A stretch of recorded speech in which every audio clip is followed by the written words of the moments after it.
अध्याय 11 विश्वरूप दर्शन योग. विश्वरूप. अर्जुन उवाच.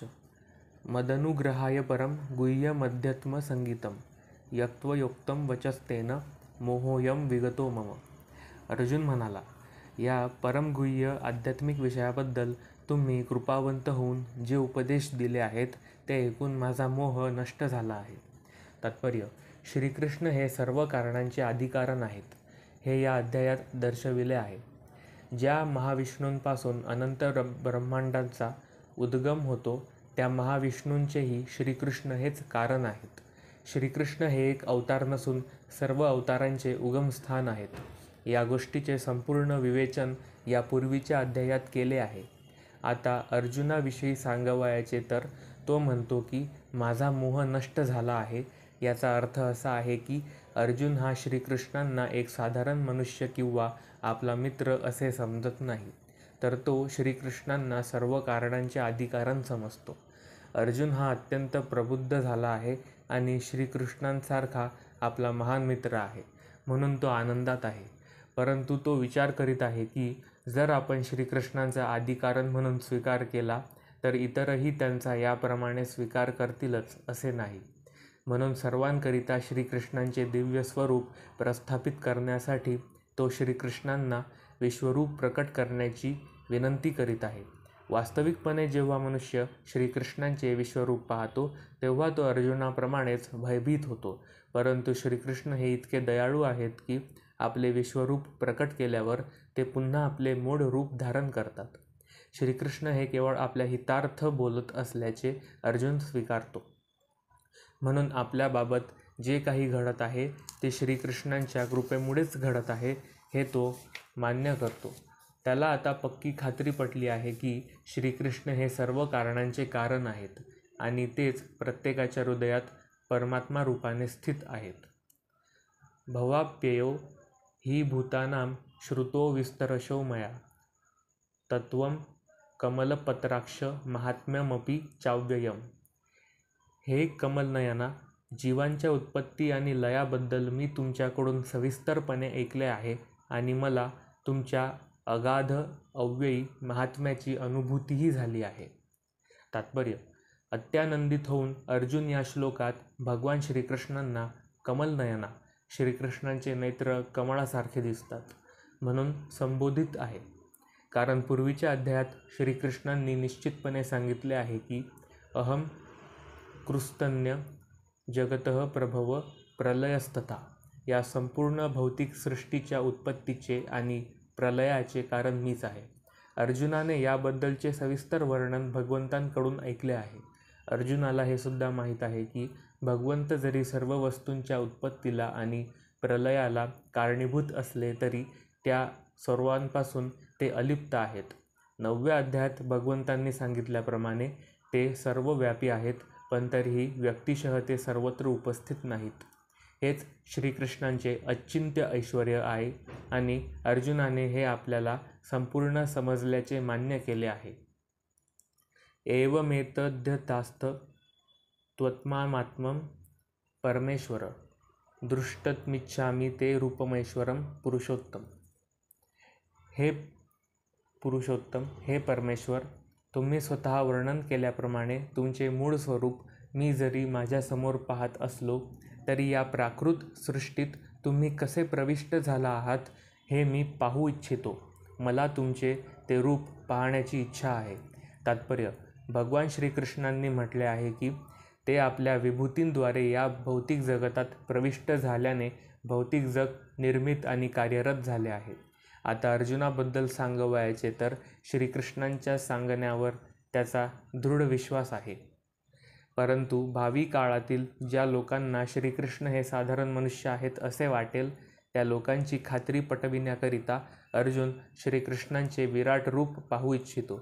हे विराट रूप पाहून तो जाणू इच्छितो की भौतिक सृष्टीपासून श्रीकृष्ण जरी अलिप्त असले तरी या सृष्टीमध्ये ते कसे कार्य करीत आहेत.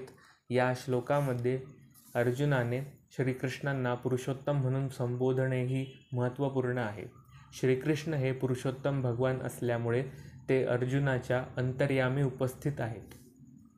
यास्तव ते अर्जुनाची इच्छा जाणतात. भगवंत जाणू शकतात की अर्जुनाला माझे विश्वरूप पाहण्याची विशेष इच्छा नाही, कारण तो मला कृष्ण रूपामध्ये पाहण्यातच पूर्णपणे समाधानी आहे.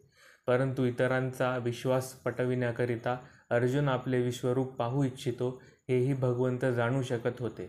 अर्जुनाला स्वतःची खात्री पटविण्याकरिता श्रीकृष्णांचे विश्वरूप पाहण्याची वैयक्तिक अशी इच्छा नव्हती. श्रीकृष्ण हे सुद्धा जाणतात की एक आदर्श स्थापित करण्यासाठी अर्जुन विश्वरूप पाहू इच्छितो, कारण भावी काळात स्वतःला भगवंतांचा अवतार म्हणून प्रस्तुत करणारे अनेक भोंदू लोक निर्माण होतील.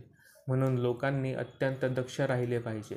जो मनुष्य स्वतः श्रीकृष्ण असल्याचा दावा करतो त्याने आपला दावा सिद्ध करण्यासाठी विश्वरूप दाखविण्याची तयारी ठेवली पाहिजे.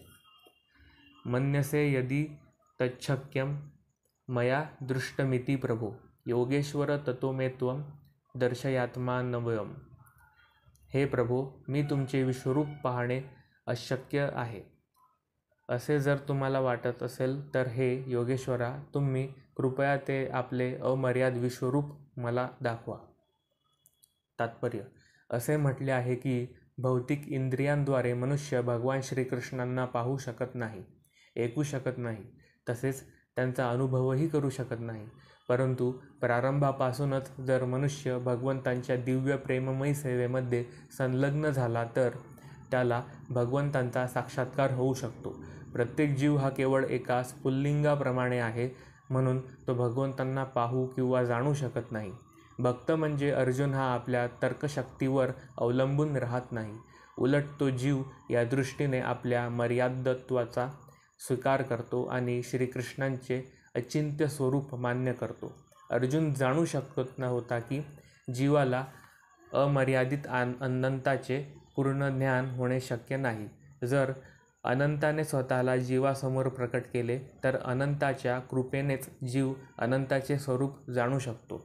या श्लोकामध्ये योगेश्वर हा शब्द सुद्धा अत्यंत महत्त्वपूर्ण आहे, कारण भगवंतांची शक्ती अचिंत्य आहे. भगवंतांची इच्छा असेल तर ते स्वतः अनंत असूनही स्वतःच्या कृपेमुळे स्वतःला प्रकट करू शकतात. म्हणून अर्जुन श्रीकृष्णांकडे त्यांच्या अहेतुकी कृपेची याचना करीत आहे. तो श्रीकृष्णांना आज्ञा करीत नाही.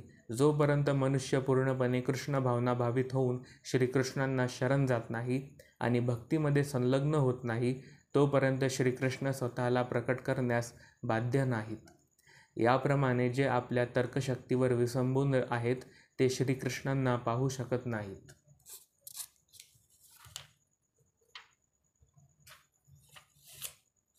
श्री भगवान उवाच पश्य मे पार्थ रूपाणि शतशोथं सहस्रश नानाविधानि दिव्यानि नानावर्णाकृतीनि च. श्री भगवान म्हणाले, हे अर्जुना, हे पार्था, आता माझे ऐश्वर्य पहा. अलौकिक आणि नाना वर्णांनी युक्त अशी माझी सहस्रावधी रूपे पहा. तात्पर्य अर्जुन श्रीकृष्णांना त्यांच्या विश्वरूपामध्ये पाहू इच्छित होता. विराट रूप हे जरी दिव्य असले तरी प्राकृतिक सृष्टीमध्ये ते प्रकट झाले होते. यास्तव ते रूप भौतिक प्रकृतीच्या तात्पुरत्या काळाच्या अधीन असते. ज्याप्रमाणे भौतिक प्रकृती ही व्यक्त होते आणि अव्यक्त होते, त्याप्रमाणे श्रीकृष्णांचे विराट रूपही व्यक्त आणि अव्यक्त होते. श्रीकृष्णांच्या इतर रूपांप्रमाणे ते वैकुंठ लोकात नित्यस्थित नसते.